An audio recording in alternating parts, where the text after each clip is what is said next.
guess everyone's entitled to one good scare, huh?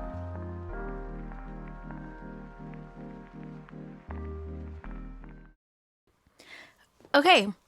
Hi, guys. So, my name is Gina, and welcome to the very first episode of the Good Scare podcast. Yay!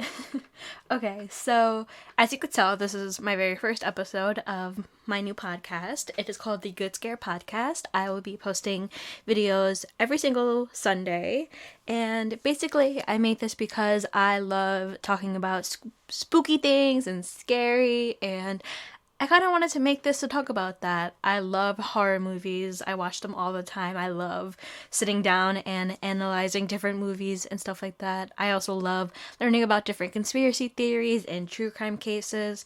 So I honestly wanted to make this because I feel like there's a lot of people I could definitely connect with this on, and I really want to share that with everyone. So, just to tell you guys a little bit about me, I'm currently 19 years old. I'm a college student. I want to go into podcasting in the future. I've worked with a few different internships, and I did try to start my own a few months ago. I just didn't really like it, and I feel like I have definitely learned a lot more. So I want to improve my podcast, and hopefully you guys really start to enjoy this. I'm learning about new editing techniques and to make the audio sound really nice and clear. So I'm definitely been doing that for a little bit. But so basically, what I want to talk about in this podcast is everything scary, from horror movies to true crime cases to conspiracy theories, paranormal stories, creepypasta, whatever. Because honestly, I'm into that, and I know that a lot of other people are. So basically, anything weird and creepy, I'm honestly down for. So, I will be posting new videos every single Sunday. They will be posted on YouTube and also on Spotify, as well as other different listening platforms. And we also have an Instagram at Good Scare Podcast. So, that will be linked in the description below. So, I think for the first episode, what I really want to do is to give you guys a little taste of the type of person that I am. I made a list of my top 10 favorite horror movies, and I really want to talk about them today.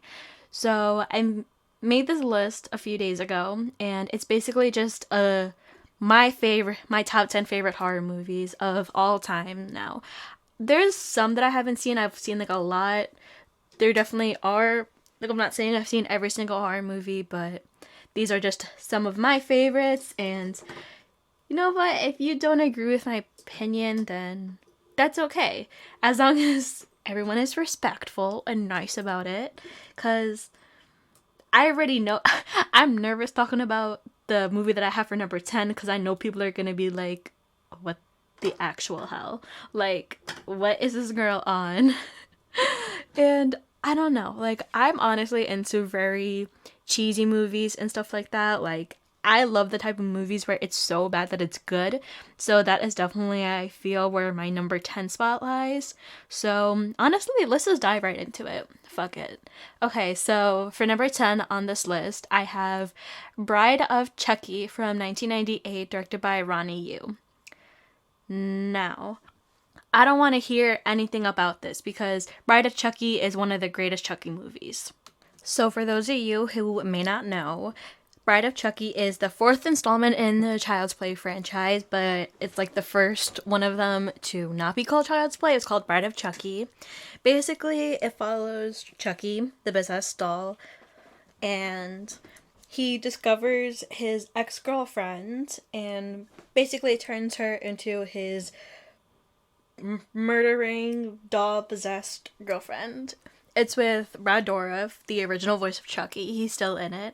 And the new addition to the movie is Jennifer Tilly, who plays Tiffany, basically Charles Lee Ray, actual girlfriend and shit like that. And I think that honestly, she is an amazing addition to this fucking cast. You cannot tell me that Jennifer Tilly was amazing in the role of Tiffany. Tiffany is honestly one of my favorite characters, just of all time. I just love her so much. Doll or human, I don't care. And and even though the plot of this movie is not the best, the whole teenage runaway situation, not my favorite. Even though I love Catherine Hegel, who plays the teenager. I honestly forgot her name. I could have done without that. I could have done without it. If it was just a movie of Chucky and Tiffany running around killing people, that would have been fine. But I don't know. I'm not judging it for the plot. That's not where we're watching this. We're watching this because of Jennifer Tilly and Brad Dourif. Because these two actors play off each other so fucking well in the movie.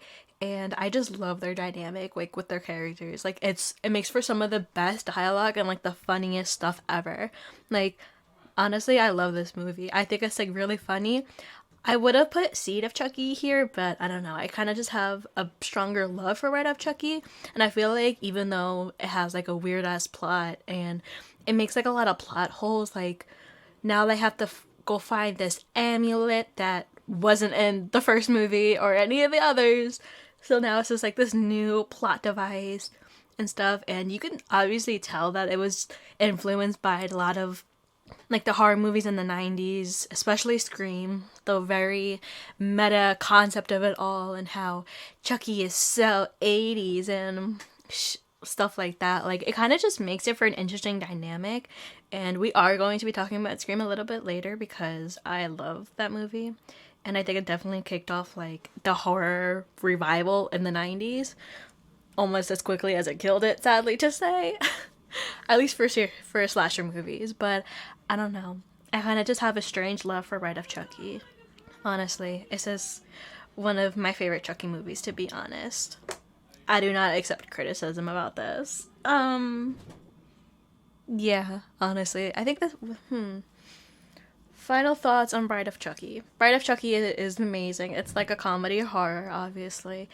I'm not judging some of these movies based off the scare factor. It's just kind of based off how much I enjoy them. And I honestly like movies where it's very cheesy and like, I don't know, just like I like movies that aren't afraid to make fun of themselves and aren't afraid to be like a little silly sometimes. Because even though it has that, like, it still leads up to like scenes where there's a lot of like good gore. I really like the kill scenes in this movie, honestly. Like, I don't mind it. My favorite kill scene in this movie is the one where they're at the honeymoon motel, and Tiffany, she throws a champagne bottle against the glass ceiling and it just falls down on the couple in the waterbed. I think that made an awesome scene, honestly. Like, that's one of the best kill scenes in the Child's Play franchise. Like, I don't take criticism, okay? Thank you. Coming in at number 9 on this list, I have The Ring 2002, directed by Gore Verbinski. So, in case you don't know, this is the remake of the original Japanese film Ringu from 1998 that was directed by Hideko Naraka. And I have seen the Japanese version, but I feel like because of my personal experiences, like as a kid, I used to always see like The Ring and stuff like that and Samara, and it used to scare the absolute crap out of me. Like, I couldn't even watch the movie without just like being so scared of it. And especially for someone who had a lot of VHS tapes growing up, it made me very paranoid that some of my VHS tapes were gonna, I don't know, just pop up and be The Ring video, you know. Never know, even though all of them were Disney movies. But I don't know, I feel like because of when I was younger and how much it used to terrify me, it has honestly grown my love for the American version of The Ring. And it pretty much follows the same story as the Japanese one. Basically, it's about a journalist. She must investigate a mysterious videotape, which seems to be the cause of death of anyone who has watched it within a week of them watching it. So basically, it starts off with her cousin, and like she starts investigating all about this, and I just remember it scaring me a lot. And I was watching it recently, and I honestly think that it still holds up. It has this very weird filter on the movie where it just makes everything look very green, and I don't know how I feel about it. I don't like it. It almost reminds me of the first Twilight movie, like that coloring, but just make it more green. Like, I don't, if y'all know what I mean, y'all know what I mean. But I don't know. I just think that it still really stands up, and like the story is like very like interesting and everything like that. Like, I still like it. And then the end scene where she finally like crawls out of the TV and shit like that. like absolutely terrifying. Like just like the special effects, now they made her look like very gritty and they like it was almost like like when she came out of the TV, it was like she was like rotting, kind of in a way, like the way that they did like the special effects, makeup, and everything, which I honestly love. Like I think it definitely gave it more of a horror effect than the original Ringu, but I obviously do give it credit where credit is due because without the original, you wouldn't have the remake, and I think it definitely holds up. And honestly, I kind of like The Ring better than The Grudge. I'm not afraid to say it. I like The Ring better than The Grudge.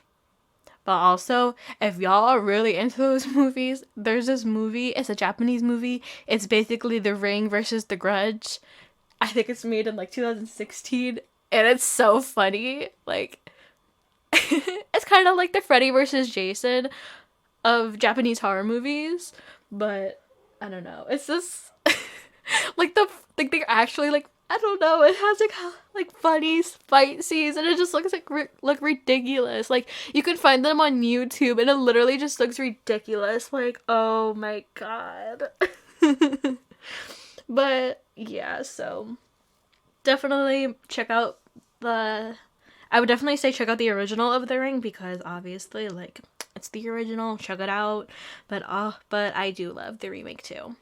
Okay, so the next movie that we have on this list is at number 8 is it's a Korean horror movie. It's like a thriller action horror movie. It's called Train to Busan from 2016, directed by Yo Sang-ho. And honestly, I'm not the biggest fan of I was about to say horror movies.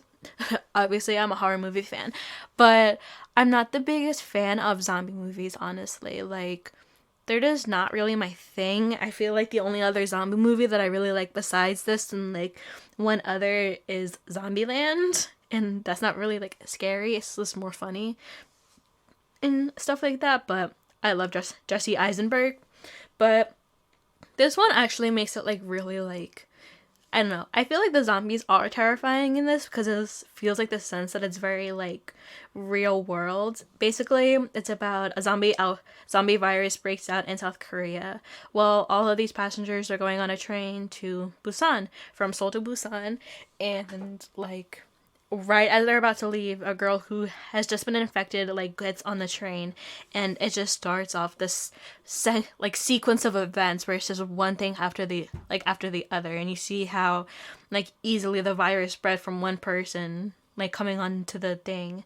And it's just really interesting. Like there's parts that make you like laugh, like there's like funny parts, there's like a lot of different characters that you can like relate to, and also ones that you just absolutely hate and stuff. And like the two main characters that I would say it definitely follows is the father and his daughter. So basically the father, he's a businessman, and in the beginning like you can see that he doesn't pay attention to his daughter, even though he buys her expensive gifts, like getting her, I think he buys her a Wii, but she already has one that he bought her last time. And kind of throughout the movie you see how he starts to like realize how much he needs to like pay attention to his daughter. And I'm not going to spoil the ending, but the ending like literally just like makes me like sob. Like it makes me cry every single time I watch it, even though I know it's coming and I know what's gonna happen. It still just makes me cry because I feel like the father definitely goes through a lot of character development in those 2 hours like that you're watching it. Like it's a 2-hour movie, and yes, it's in Korean, yes, you have to read subtitles, but like honestly, when the movie is like this good, I feel like that shouldn't be like a concern, because honestly, like even though you do have to read subtitles, I don't mind it personally. But I know like other people are very like, I don't like subtitles, I don't want to read my movies, whatever. Because honestly, this is like one of the best like zombie movies that I've ever seen. I honestly like it better than a lot of them. Like I think it actually makes them scary. And I didn't put this other movie on the list, but there is another Korean zombie movie that is really good. It got released on Netflix, I believe, last year. It's called #Alive. That's a really good one, and it honestly makes kind of like the same thing. It's in a way and stuff, but I would also definitely recommend that. That did not make it on this list though. But okay, moving on to number 7, we have Candyman from 1992, directed by Bernard Rose. Okay, if you haven't seen this, I don't know. I feel like I don't hear too many people talking about it. I feel recently there has been some talk about it because if you didn't know, Jordan Peele, he is making like it's almost an upcoming sequel to it. It does follow the story of the original Candyman, which I like. So it's a continuation of that same story. It was supposed to be released last year, but due to COVID, it got pushed back because a lot of safety precautions and just like everything like that. So it's still currently like waiting to be released. But the original Candyman is just so good. Like you need to watch it. It's basically it follows this legend of the Candyman. He's a murderous soul with a hook for a hand, and he's accidentally summoned by a skeptic by this her name is Helen. She's a grad student and she's doing an investigation about the Candyman theory, the legend, and she's connecting it to the projects of Cabrini Green. And she's mainly at first she doesn't believe in it. She's very skeptical about everything. She believes that it's attached to like gang activity and stuff like that. But like as the movie keeps going, like you learn that it is a real legend, like he is really killing people and stuff like that. And the main character, like the Candyman, he's played by Tony Todd, who is just amazing at doing Candyman. Like, he honestly steals the show. There's 2 other sequels to this movie. Honestly, they're terrible, but Tony Todd is still in them, so that's like the only reason. Something just fell off my wall. But that would be the only reason, like, to even watch the sequels, just for Tony Todd's performance as Candyman, because he is literally like the best part of the movie. And like he's just an amazing like actor. He really is. He's also from the Final Destination movies, in case you didn't know. He's always plays like the coroner and shit like that. But honestly, like if you haven't seen Candyman, it is a really good movie. And if you've been looking forward to the upcoming Jordan Peele Candyman, I would definitely recommend watching the first one because it does seem like it is going to be a continuation of the first one, the original, which is like very interesting and stuff like that. So I've definitely been looking forward to it like for such a long time. I hope that it comes out soon. But honestly, like just watch it. It's amazing. And the ending honestly does scare me. I can't even lie. Okay, hold on. I have to take a water break. You do so much talking. If you have a drink or a snack with you, please indulge yourselves. I hope you are enjoying this episode. We're like halfway there. I really hope you guys are enjoying this though. Like, I really am. Okay. Ooh. Coming in at number 6 at this list, we have Hereditary from 2018, directed by Ari Aster.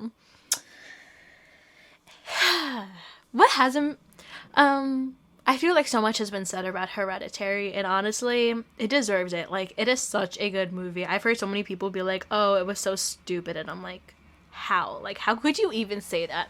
Hereditary is basically follows, like, a grieving family, and they're haunted, and they start getting haunted by all these spirits and stuff like that. It starts off with the death of the grandmother, and it's really interesting and showing the different character dynamics that like the entire family has with each other, and there's a lot of very interesting shots, and it's definitely one of those movies where you go back and rewatch it and there's so much that you didn't notice, especially like going back a second time, like when you're aware of the ending and kind of like what's happening, you catch little details that you've never noticed before, which I think is just so interesting. I love that shit, honestly. And it's also one of those movies where you can really sit down and analyze this movie. Like, there's so much to dig about it, and so many like little details that you don't notice like your first viewing or even your second viewing, like because of other people, like because of me like listening to other people and listening to their analyzations. Like, there's so many details that I wouldn't even have noticed. Like, it's just an amazing movie. And honestly, like when I first saw this movie, there were definitely some scenes that like honestly like stuck with me for a few days that like really scared me. Definitely the car scene. Okay, whatever. Okay. It's been out for like 3 years. Okay, spoilers in case. it's basically, it starts off with like the grandmother's death, and then like the daughter Charlie, she dies in like the car accident scene. And the scene where like she's hyperventilating because of her peanut allergy, and Peter, he's trying to like drive her home or whatever, and then it just goes like splat, her head against a telephone pole. You're like, what just happened? Like, and then it's just a scene where he's literally just like sitting there in shock, and then you see him like he drives home, the body is still in the car. He just goes upstairs to his room, and then you see him when he's in his room and he hears his mother discovering the body and like screaming. And then it just cuts to a scene of Charlie's rotting head on the sidewalk. And it's just like, it honestly is a scene that stuck with me, especially because I feel like they almost pulled a Drew Barrymore on that, where, or Janet Leigh, where you thought that they were going to be one of the main characters, because I do believe that they used Charlie in a lot of the marketing for everything. I mean, she was in all of the posters and like every promotional or trailer, she was in it, and she looked like a main character. So to have her die like very suddenly, it definitely caught me off guard, and of how like gory it was, I was, oh my god, like it honestly just like shook me by surprise. But then the ending scene, when you finally find out like the whole secret about the family, it's just really interesting, and it makes you think back a lot. So it's definitely interesting, like after you watch it for the first time, you get to go back and you notice little details that you didn't notice before, and it's just a really great watch, honestly. And if you're wondering if I like this better than Midsummer, you're gonna have to keep listening to find that out. Okay. Oh my god, we're halfway there. Yay! Okay. Number 5, we have Get Out, from 2017, directed by Jordan Peele. This is one of like the best movies ever, and to think that it was Jordan Peele's first horror movie, honestly, just amazing. So this movie follows a young African American man. He visits his girlfriend's parents, like her white family, for the weekend, and there's just a lot of uneasiness, tension, and it suddenly like reaches to a point where like there's this whole big secret about the family, and all of this shit, like creepy shit, just starts happening. And it's like kind of, so like I said with Hereditary, there's a like, it's definitely one of those movies where it's so nice to go back and rewatch it, because you notice so much that you didn't notice before.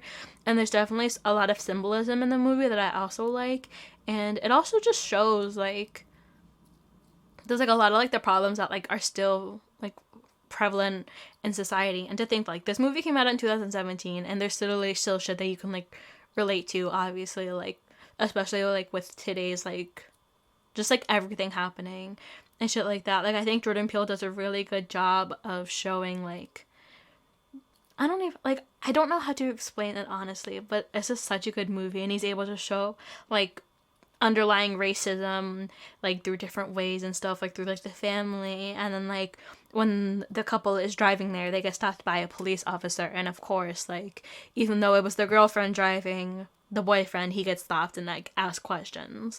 And it's just like small shit like that you also like see. But then also small things in symbolism, like the family, they have a lot of deer heads, so it's like implied that they like being like hunters and stuff like that. But then spoilers, in the end scene, the boyfriend, he kills the brother with like the antlers of the taxidermy deer head. So it kind of just shows like a very like interesting balance between the two, and I just feel like the relationship between it is just very interesting to see. I'm definitely not doing a very good job at explaining this, and I apologize, because like there's so much that could be said about this movie, and I just think that it does like such a good job of just portraying everything. And honestly, I just love Jordan Peele's movies. I did also like Us from 2019. That was also a really good movie. I did like Get Out a little bit better, though. I'm not going to lie and stuff. But, I mean, both movies are just, like, incredible, honestly. Coming in at number 4, we have Midsummer from 2019, directed by Ari Aster. See? I told y'all it was gonna pop up again. So, if you haven't seen this, basically, after the death of her parents and her sister. It was a murder-suicide. The a girl and her boyfriend, they traveled to Scandinavia to visit the rural town of one of their best friends from university of a Swedish midsummer festival. Well, it at first seems to be just like a peaceful retreat, but with a lot of psychedelics, it really turns into a very violent and bizarre competition, and they discover that it's all run by a cult. So it kind of follows the same thing as Hereditary because it also dealt with a cult, but Hereditary, the family was more being terrorized by a cult and shit like that. But in Midsummer, it follows the main character Danny and her boyfriend Christian, who, right before she discovers that her sister killed herself and her parents, he was about to break up with her. So, you know, but because obviously she went through a very big loss, he feels guilty, so he doesn't break up with her. And throughout the entire movie, it kind of just deals with the feeling of grief. And I would definitely say that this is a breakup movie. I mean, spoilers for the ending, but basically she like burns him alive. So this is definitely a breakup movie. Yeah. But honestly, it is like a really good movie. I definitely recommend it. It's like a little bit long. It's 2.5 hours. But honestly, the first time that I watched this, I remember I watched it with my sister. She had already seen it. And she was like, bro, like, you need to watch this movie. It will like fuck you up. I was like, okay. And of course, the opening scene is the murder-suicide of the sister and the parents. And you're like, oh, right. And it kind of like, it starts off very strong and it kind of just leads in from there. Like, she, like, like at first, like the boyfriend, he's planning this trip with all of his university friends because they're doing a final thesis paper for about to graduate. And she overhears and she's kind of like, oh, am I invited? She wasn't at first, but then like they invite her. The boyfriend didn't want her to come, but she comes with them. They do a lot of shrooms throughout the movie.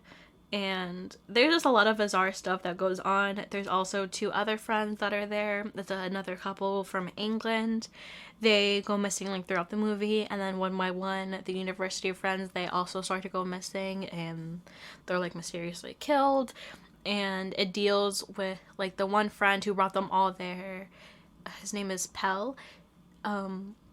He kind of starts like to show like his true colors and stuff, and he kind of tells them, don't worry, like it's fine, but he doesn't actually explain like what is going to be happening.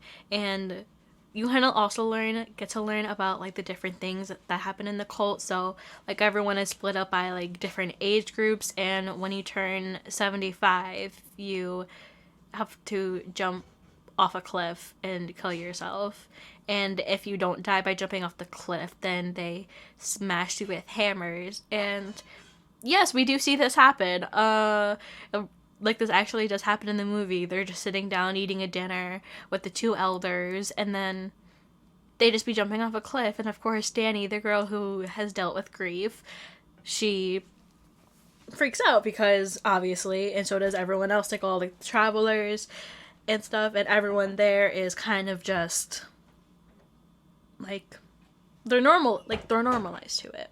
So, but like I definitely say this movie deals a lot with the topic of grief, and it deals with it in a very interesting way because the main character Danny, she's going through a lot of grief with the death of her family, and in a way the cult almost like seems to become a place of safety for her, and they start to give her like the understanding of her emotions that her boyfriend and his friends like really couldn't understand.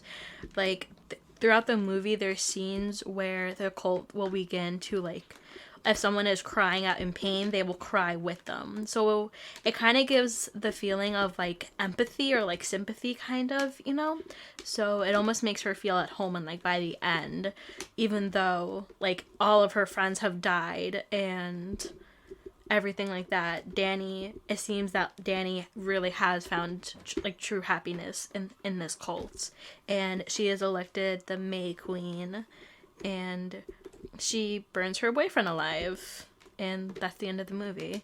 But it is a really good watch, honestly. So definitely check it out. Yeah. I'm sorry that I'm spoiling like all these movies. I'm hoping that some of you have seen these movies.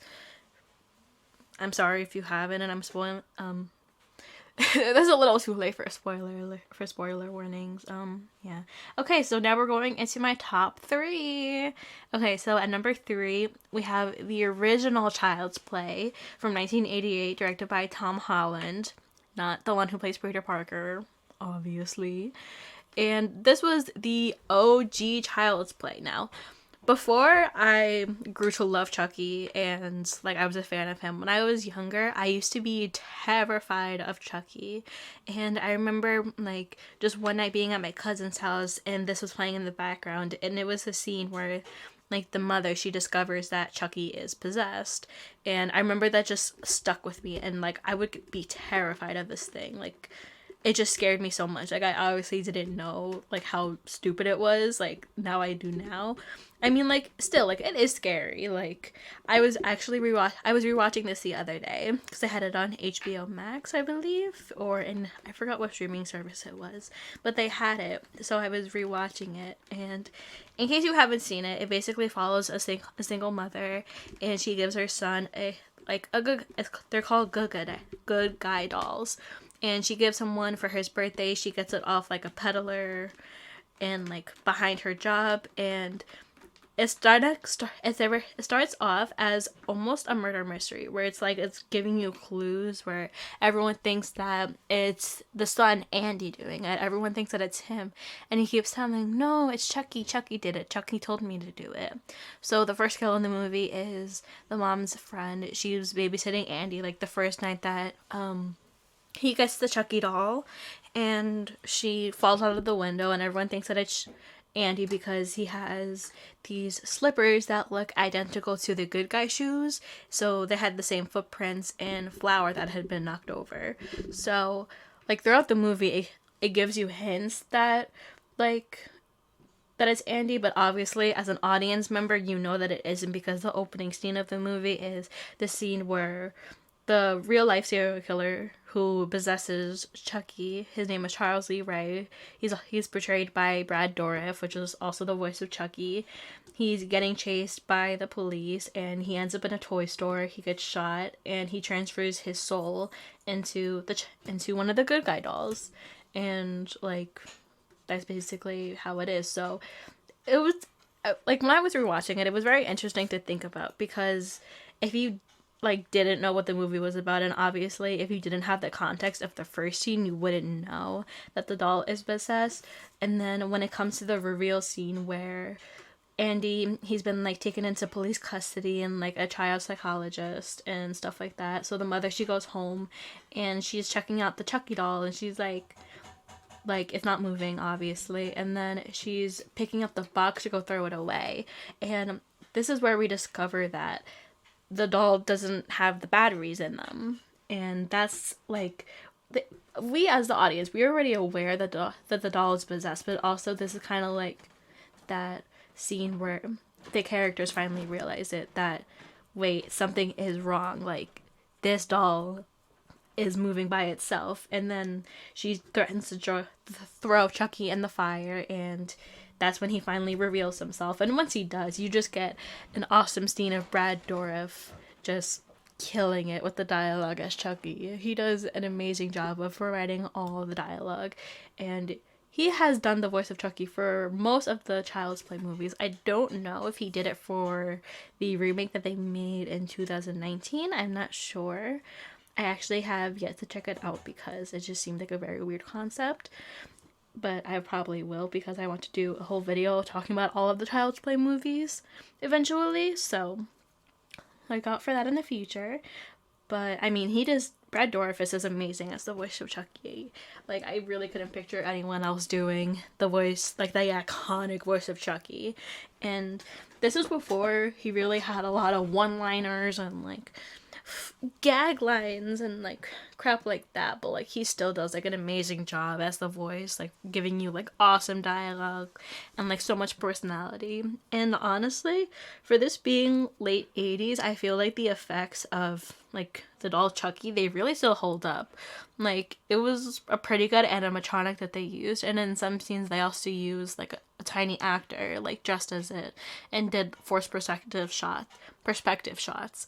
But so I think that, like, honestly, when I was rewatching it, like, the effects still like look pretty good, honestly. Like, I know that with some movies, like, you look back at them and you're like, I know that the effects were good at the time, but now they just look terrible. But honestly, with like the original Child's Play, I think they still hold up. No, I don't think it's as good as like some of like the later movies, like Curse of Chucky or like something like that, because that's like a little bit more recent in updated technology and everything. But honestly, I still gotta think holds up a lot. Number 2 on our list now is The Shining in 1980, directed by, of course, Steven Spielberg. Now, I think that most people have definitely seen this movie. If you haven't, what are you doing? I mean, this is like a horror classic. I know some people are going to be like, oh, it's weird, it's whatever, but honestly, I definitely think that this is one of like the greatest horror movies, definitely. It's also one of those movies where it's like you sit back and you rewatch it, there's so much that you don't notice, and especially with this movie, there's so many conspiracy theories with it, of course, with Steven Spielberg and the moon landing and all of the very abstract like shit that's just in the movie. It's just like a really fun movie, honestly, and it's definitely interesting to watch. Like, I love this movie. I remember I first watched it when I was like 14 or something, and it definitely left an impact on me. I was just like, damn, like, this is a hella good movie. Like, there's just something about it, honestly, that just kind of entices you, and like it draws you in. And honestly, looking at the behind the scenes too, it's definitely interesting, but it also is a little bit alarming, I'm not gonna lie. I mean, if you have ever seen any of the behind the scenes, it really looks like Jack Nicholson like was very into like the acting and shit like that. Like, I think there's this one video that I had seen where there was a scene where he's like breaking down the door and like screaming out like with the axe, and like it shows him like getting ready for the scene, and he's like hyping himself up and like getting ready, like he looks like he's just completely like lost in the character. And I think that like that it also like a little bit scary, and also it does make me feel bad because if you know behind the scenes, then you know that how big of a mental toll it took on Shelley Duvall, who played Wendy in The Shining. It honestly took such a big mental toll on her. The baseball bat scene, she had to film hundreds and hundreds of times, to the point where she would be crying on set. She started losing her hair from stress, and pretty much after The Shining was done, she never acted in another film again. She's rarely ever heard of in other films, and like it just left such an like a mental and emotional scar on her that it just really makes you think of like what these actors really had to go through. And if you haven't seen it, there is a sequel to this movie. It's based off like the book by Stephen King, obviously. It's called Doctor Sleep. The sequel was made in 2019. I would definitely say that it's good, and if you like The Shining, it definitely like references that a lot. It's a continuation of the story, and there's also this other documentary, I think it's called Room 36B. Please don't quote me on that. But basically it's a documentary talking about all the different conspiracy theories that is linked with The Shining, which I think is super interesting. And I remember I watched it and it was just so much stuff, and it's so interesting to watch, and it just kind of explains like everything. There's also a very cool theory about this one where I don't know if you guys have heard about it, but it's called the dark side of the rainbow.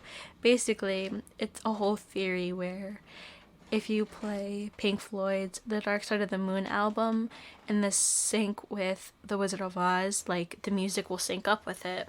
So there is this YouTube video of this person. I will definitely link it in the description because it is really interesting. But he basically did an experiment with like the Dark Side of the Moon album and other like blockbuster movies. He did it with like Shrek and The Godfather, and he actually did do it with The Shining.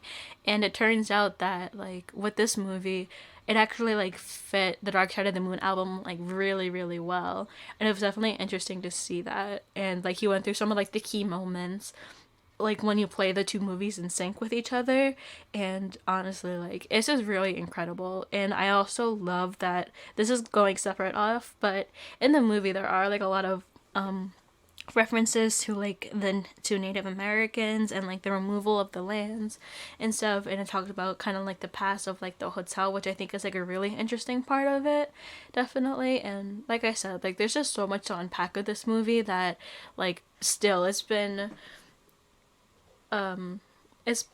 like 40 years and there's still so much to unpack about this movie, and I feel like so much still hasn't been unpacked. So I don't know, it's just really up there for me, honestly. And now for my number one favorite horror movie is Scream from 1996, directed by Wes Craven. This is honestly one of my favorite horror movies, and it has been like for so long, and it's just always been number one for me. If you haven't watched it, what are you actually doing with your life?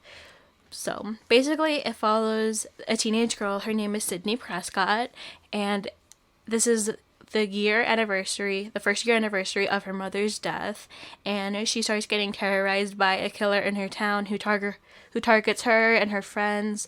And it's very aware of all the horror movie tropes, like the final girl, don't have sex, like you're gonna die, don't say I'll be right back, and stuff like that. And it really plays a lot into it, which I really enjoy.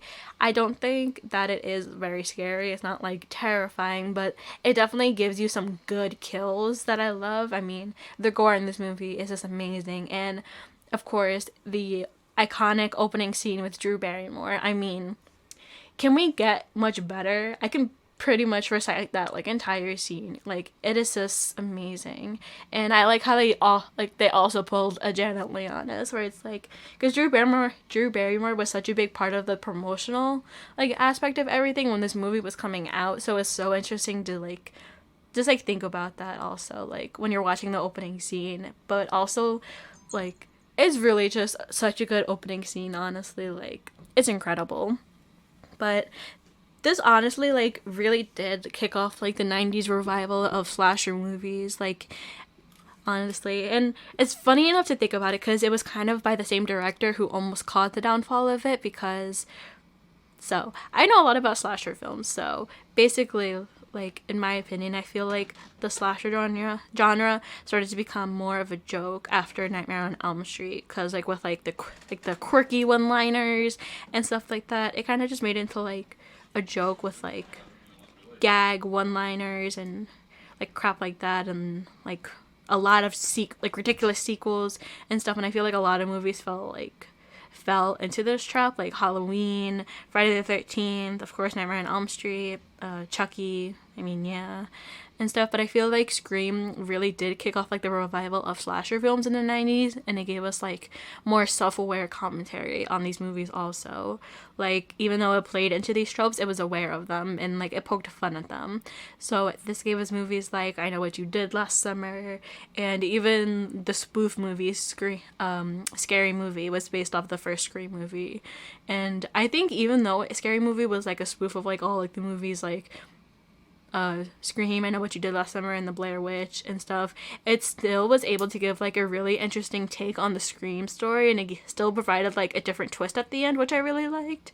So like it kind of had like another villain, which funny enough like played into like some of the theories that Scream has, where of course Dewey is Ghostface. And I mean, people have just always theorized that it's always Dewey who was Ghostface. So of course when Scary Movie came out, and like the cop character who was supposed to be the parody of Dewey turned out to be like the real Ghostface. It was just really interesting to see. And honestly, I feel like all like the other Scary movies, they just got like really dumb after this, but I feel like the first one still really holds up. And honestly, for me, Scream is still like one of like just like such a good movie, and even the sequels still are pretty good. I mean, Scream 3, was okay, but Scream 2 and Scream 4 I feel like still definitely live up to the hype. And I mean, it doesn't get much better than the first Scream, like the original Scream movie. It really doesn't get much better than that, honestly. Like, it's a classic, and I never get tired of revisiting it. And also, Rose McGowan, I love her. Ultimately, love her. So, this concludes my list of top 10 favorite horror movies. I really hope you guys enjoyed this episode. It was really fun to talk to you guys about some of my favorite movies and why. And if you guys haven't seen these movies, I would definitely recommend them. And sorry if I spoiled anything for you. Yeah, but I will be posting new videos every single Sunday, so definitely check out. Don't forget to subscribe and like, and yeah, follow us on social media. Everything will be linked down in the description below, and make sure to turn on post notifications to get updates for when we post a new episode. So yeah, I really hope you guys enjoyed this episode, and I'll see you guys next Sunday. Bye.